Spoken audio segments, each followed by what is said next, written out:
Hi friends, home സൈഡിലേക്ക് എൻ്റെ എല്ലാ കൂട്ടുകാർക്കും സ്വാഗതം. അപ്പോൾ ഇന്ന് ഞാൻ നല്ല അടിപൊളി ഒരു വീഡിയോ ആയിട്ടാണ് വന്നേക്കുന്നത് കേട്ടോ. അപ്പോൾ വീഡിയോ കണ്ട് നിങ്ങൾക്ക് ഇഷ്ടപ്പെടുവാണെങ്കിൽ ഒരു ലൈക്ക് തരാനും അതുപോലെ തന്നെ എൻ്റെ ഈ കൊച്ചു ചാനലൊന്ന് സബ് ചെയ്യാനും തൊട്ടടുത്തുള്ള ബെൽ ബട്ടൺ ഒന്ന് അമർത്തി ഓൾ എന്നുള്ള ഓപ്ഷൻ ഒന്ന് എനേബിൾ ചെയ്യാനും മറന്നു പോകരുതേ. അതുപോലെ ഈ കൊച്ചു ചാനലൊന്ന് ഫോളോ ചെയ്യാനും മറക്കരുത്. അപ്പോൾ നമുക്ക് വീഡിയോയിലോട്ട് പോയാലോ. അപ്പോൾ ഇന്ന് നമുക്ക് നല്ല പഞ്ഞു പോലുള്ള സോഫ്റ്റ് റവ കൊണ്ട് നമുക്ക് നല്ല സോഫ്റ്റായിട്ടുള്ള റവ പുട്ട് തയ്യാറാക്കുന്നത് എങ്ങനെയാണെന്ന് നോക്കാം. അപ്പോൾ അതിനായിട്ട് ഞാൻ ആവശ്യത്തിനുള്ള റവ എടുത്തിട്ടുണ്ട്. ഇത് വറുക്കാത്ത റവ ആയതുകൊണ്ട് ഞാനിത് വറുത്തെടുക്കുക. അപ്പോൾ നിങ്ങൾ എടുക്കുന്ന റവ വറുത്തതാണെങ്കിൽ വറുക്കേണ്ട ആവശ്യമില്ല കേട്ടോ. അപ്പോൾ ഇത് ഞാനിതാ ഒന്ന് വറുക്കാത്തതായതുകൊണ്ടാണ് വറുത്തെടുക്കുന്നത്. അപ്പോൾ ഇത് നമുക്ക് ചെറിയ തീയിലിട്ട് നല്ലപോലെ ഒന്ന് വറുത്തെടുക്കാം. ഈ റവ മൂത്ത് നല്ലൊരു മണം വരുന്നവരെ നമുക്കൊന്ന് വറുത്തെടുക്കേണ്ടതായിട്ടുണ്ട്. അപ്പോൾ ഇപ്പം നമ്മുടെ റവ എല്ലാം വറുത്തെടുത്തിട്ടുണ്ട്. ഇനി നമുക്കൊന്ന് മാറ്റി വയ്ക്കാം, ഒന്ന് തണുത്ത് വരട്ടെ. ആ സമയം കൊണ്ട് ഞാനിവിടെ ഒരു ക്യാരറ്റ് എടുത്തിട്ടുണ്ട്. അതിൻ്റെ തൊലിയെല്ലാം നല്ലപോലെ ഒന്ന് നീക്കിയതിന് ശേഷം നമുക്ക് ഇതൊന്ന് ഗ്രേറ്റ് ചെയ്തെടുക്കാം. അപ്പോൾ നിങ്ങൾക്ക് വീഡിയോ ഇഷ്ടപ്പെടുവാണെങ്കിൽ ഒന്ന് ലൈക്ക് ചെയ്യാനും അതുപോലെ തന്നെ ഹൈപ്പ് ചെയ്യാനൊന്നും മറന്നു പോകരുത് കേട്ടോ. നിങ്ങളുടെ പ്രിയപ്പെട്ടവർക്കെല്ലാം ഒന്ന് ഷെയർ ചെയ്ത് കൊടുത്ത് തന്നെ സപ്പോർട്ട് ചെയ്യുക. ആദ്യമായിട്ട് കാണുന്ന ആരെങ്കിലും ഉണ്ടെങ്കിൽ ചാനലൊന്ന് സബ് ചെയ്യാനും മറക്കരുത്. അപ്പോൾ ഇതാ ഞാൻ ഇതെല്ലാം ഒന്ന് ഗ്രേറ്റ് ചെയ്തെടുക്കുന്നുണ്ട്. ഇനി നമുക്കിതൊരു മിക്സിയുടെ ജാറിലേക്ക് ഇട്ട് കൊടുത്തതിന് ശേഷം ചെറുതായിട്ടൊന്ന് പൾസ് മൂടിലിട്ടൊന്ന് കറക്കിയെടുക്കാം. അപ്പോൾ ഈ പുട്ട് നമ്മൾ രാവിലെ തയ്യാറാക്കിയ വൈകിട്ടായാലും ഈ എന്താ പറയുക ആ സോഫ്റ്റ്നെസ് ഒട്ടും തന്നെ കുറയത്തില്ല കേട്ടോ. അതുപോലെ നല്ല സോഫ്റ്റായിട്ട് തന്നെ ഇരിക്കും. അപ്പോൾ ഇത് കഴിക്കാൻ നല്ല രുചിയാണ്. അപ്പോൾ ഇത് റവ പുട്ട് ഉണ്ടാക്കുമ്പോൾ എല്ലാവരും പറയും ഉണങ്ങിപ്പോകുന്നൊക്കെ, പക്ഷേ ഇത് അങ്ങനെ ഒന്നും വരത്തില്ല, നല്ല പഞ്ഞിക്കട്ട പോലെ ഇരിക്കും കേട്ടോ.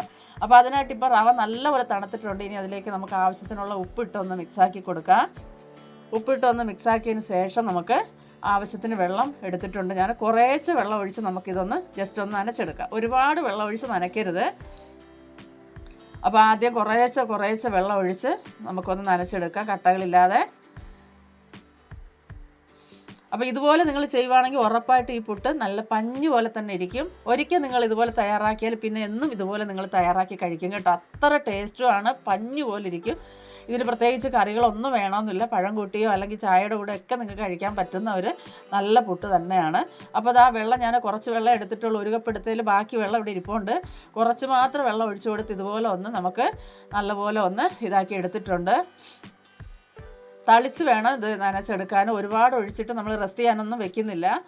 അപ്പോൾ ഇതുപോലെ ഒന്ന് കുഴച്ചതിന് ശേഷം ഞാൻ ആ സമയം കൊണ്ട് തന്നെ പുട്ടുകുടത്തിൽ വെള്ളം വെച്ചിട്ടുണ്ട്. അപ്പോൾ വെള്ളം തിളച്ചിട്ടുമുണ്ട്. ഇനി നമുക്ക് ഈ മാവ് പുട്ടുകുറ്റിയിലേക്ക് ആക്കിയതിന് ശേഷം ഒരു 3-4 മിനിറ്റ് ഒന്ന് ആവി കയറ്റി എടുക്കാം.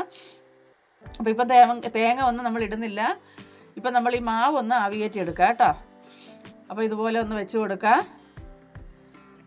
അപ്പോൾ ഒരു 3-4 മിനിറ്റ് ഒന്ന് ആവി കയറ്റി എടുത്താൽ മതിയാവും. ഇപ്പം നമ്മുടെ ആ റവ നമ്മൾ കുഴച്ച റവ ഇതുപോലെ ഒന്ന് ആവി കയറ്റി എടുത്തിട്ടുണ്ട്.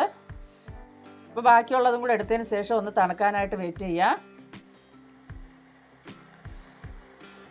ബാക്കി ഞാൻ ഇതുപോലെ ഒന്ന് ആവി കയറ്റി എടുക്കുന്നുണ്ട് കേട്ടോ.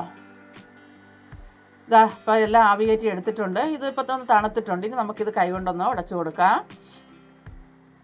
അപ്പോൾ ഇങ്ങനെ നിങ്ങൾ ചെയ്യുവാണെങ്കിൽ ഉറപ്പായിട്ടും പുട്ട് ഒട്ടും ഉണങ്ങിപ്പോകത്തുമില്ല. നല്ല സോഫ്റ്റ് പഞ്ഞ് പോലത്തെ പുട്ട് കിട്ടുകയും ചെയ്യും കേട്ടോ. നല്ല ടേസ്റ്റുമാണ്. അപ്പോൾ ഇതാ ഇപ്പോൾ അതിൻ്റെ കട്ട എല്ലാം ഒന്ന് ഉടച്ചെടുത്തിട്ടുണ്ട്.